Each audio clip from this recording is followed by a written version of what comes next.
Welcome back.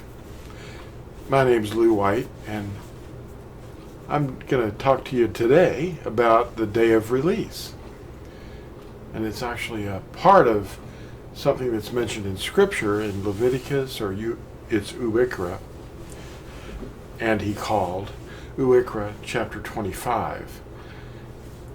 And it's one of the festivals that are appointed times, I should say, that are in the Scriptures, mentioned at Deuteronomy 16, and Uikra, or Leviticus chapter 23.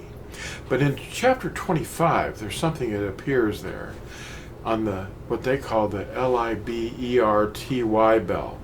It's a bell. It's actually not a good thing. It's something from Hindu land.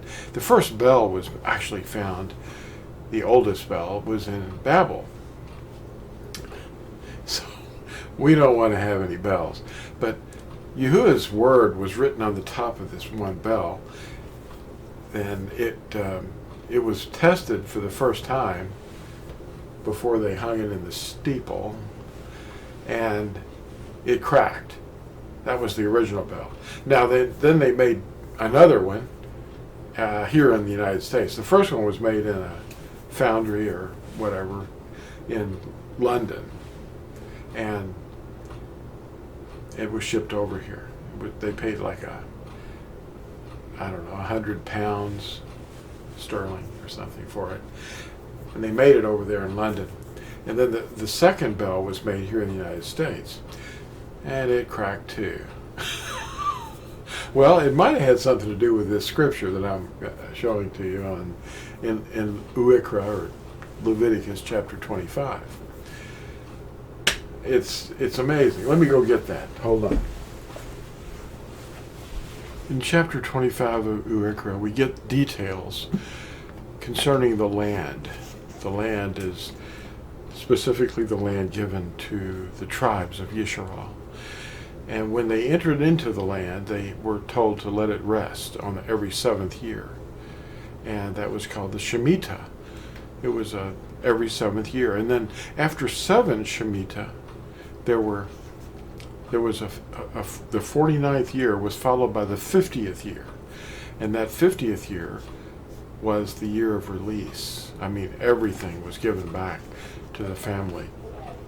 And you shall then sound a ram's horn to pass throughout the land on the 10th yom of the 7th month.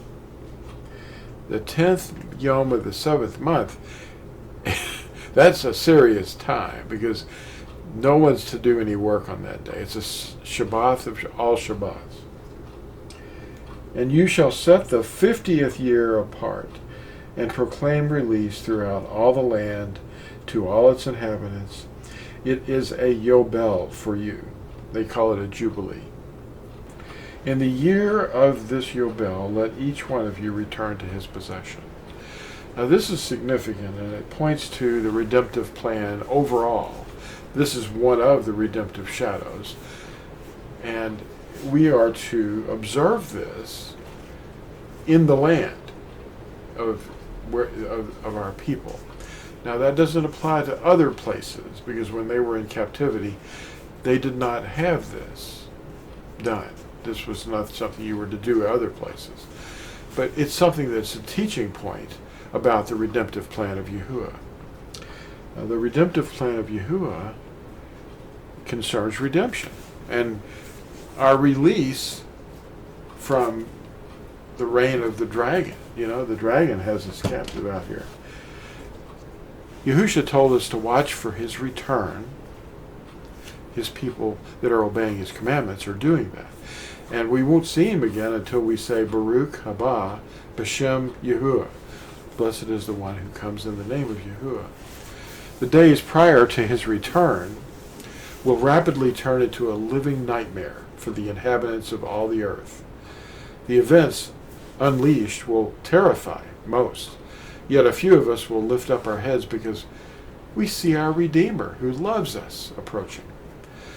I can't say that any perception that we might form in our minds of the timing of Yahusha's return will prepare anyone, but there has to be an important connection to the 10th day of the 7th month.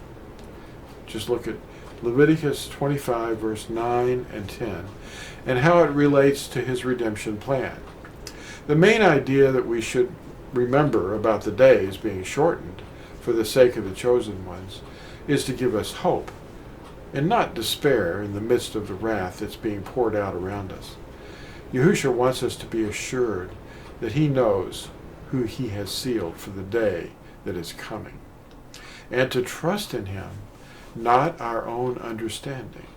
He knows those who are his. His thoughts are for us, and they're always good, and he has wonderful plans for us.